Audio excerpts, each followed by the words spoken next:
मित्रांनो, big boss Marathi 5च्या घरामध्ये निक्की आणि वर्षाताई या दोघींचं खूप मोठं भांडण झालेलं आहे। कशावरून नक्की भांडण झालेलं आहे हे या व्हिडिओमध्ये आपण पाहणार आहोत। तर नमस्कार, एमटी मीडियामध्ये मी तुम्हा सर्वांचं पुन्हा एकदा स्वागत करते। मित्रांनो, बिग बॉस मराठी 5चा आजचा एपिसोड संपला आणि आपल्याला उद्याच्या एपिसोडचा प्रोमो दाखवण्यात आलेला आहे आणि त्यामध्ये आपल्याला निक्की आणि वर्षाताई आहेत त्या दोघी भांडताना आपल्याला दिसत आहेत। मित्रांनो, झालंय असं की वर्षाताई आहेत त्यांना कोणती तरी भाजी आहे ती खराब झाल्यासारखी वाटली, त्यामुळेच त्यांनी ती कचऱ्यामध्ये फेकून दिली। तर निक्की आहे तिने ते कचऱ्यामध्ये पाहिलंय आणि ती वर्षाताईंना बोलतीये की तुम्ही भाजी आहेत ती कचऱ्यामध्ये का फेकली, इथे लोकांना अन्न भेटत नाहीये घरामध्ये आणि तुम्ही भाजी फेकताय सरळ सरळ। यावरूनच दिसतंय की तुम्ही किती घाण नेचरच्या आहात ते।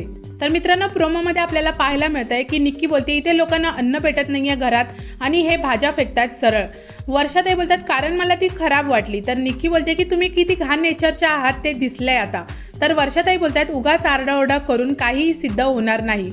तर निक्की बोलते मग बाहेर जा, इथे उगाच बोंबाबोंब आणि धिंगाणा करू नका। म्हणजेच काय मित्रांनो, तर आता निक्कीने परत एकदा तिचा जो ड्रामा आहे तो सुरू केलेला आपल्याला इथे पाहायला मिळतोय। मित्रांनो, भाऊच्या धक्क्यावर निक्कीला कितीही ओरडा बसला तरी ती तिचा जो मूळ स्वभाव आहे ते काही सोडताना आपल्याला दिसत नाहीये। जसं की मित्रांनो, रितेश सरांनी भाऊच्या धक्क्यावर म्हटलं होतं निक्कीला की तुम्ही हे सगळा जो ड्रामा आहे, हा सगळा आरडाओरडा आहे तो तुम्ही फक्त कॅमेरासाठी करत असता। तर आता तर काय, निक्की आहे ती नॉमिनेट झालेली आहे आणि त्यामुळेच घरामध्ये तिचा जो ड्रामा आहे तो आता सुरू आहे फक्त कॅमेरासाठी, असंच वाटतंय। तर मित्रांनो, आता पाहणं इंटरेस्टिंग असणार आहे की निक्की आणि वर्षाताई या दोघींचं भांडण आहे ते कोणत्या टोकाला जाऊन थांबतं ते। तुमचं काय म्हणणं आहे या सर्व प्रोमोबद्दल, वर्षाताई आणि निक्की या दोघींबद्दल मला कमेंट्समध्ये नक्की सांगा। व्हिडिओ आवडला असेल तर त्याला लाईक, शेअर आणि सबस्क्राईब करा। भेटूया परत अशाच एका नवीन व्हिडिओमध्ये।